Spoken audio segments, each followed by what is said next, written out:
Massive game in a lot of perspectives. Obviously, first place in the West Division on the line, and it's never too early in the season to stake a claim on that position. And it's the first West Division opponent that Calgary's faced this year too. So a pretty good gauge of where they're at with this offense and defensively. And more than anything else, keep in mind, I mean, that's a team, Saskatchewan, that didn't lose a game against Calgary last year in 4 attempts. So taking all that into account, I think this is a massive game, not only in terms of the standings, but also between the collective ears of the Stampeders.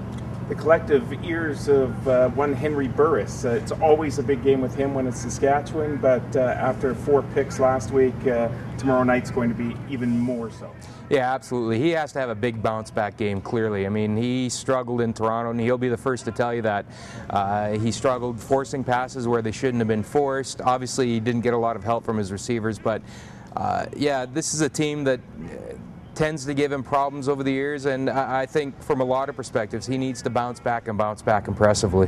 Where else should fans be looking at? Well, Saskatchewan's set of receivers has just been amazing over the years against this group. Chris Getzlaff, who to me looks ordinary against a lot of teams, always looks great against Calgary. Andy Fantuz, Weston Dressler, Preche Rodriguez, a nice addition to that team.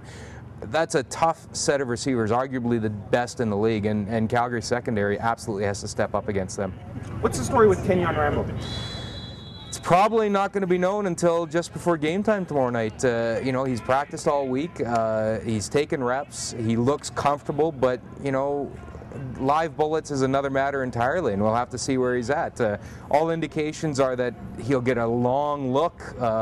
He'll probably be on the 46-man roster. Whether he makes that final 42 is anybody's guess. And if he doesn't play this week, well, he'll certainly play against Winnipeg next week. But I'm sure the Stampeders would love to get him in there in this game.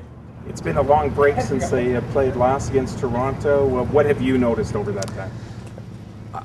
I think that they're looking a lot more polished offensively as the week goes on. A guy like Romby Bryant, for instance, who struggled in Toronto and struggled in Hamilton for that matter, and he's caught everything that's been thrown his way this week, and that's a big step forward for the Stampeders. R.J. Franklin, too, another guy who had a couple bad drops. They've looked very crisp, very polished as the week's gone on, and it's going to be, there's going to be some changes made, and I think they have to be made in light of what happened out there. Any final thoughts on this big game? Well, hey, it's Saskatchewan. That means it's exciting. Obviously, these stands are going to be a lot of green in there, and that's always an interesting scenario for the home team, and we'll have to see how it shakes down. But, this is a game like the players that we in the media have been looking forward to as well.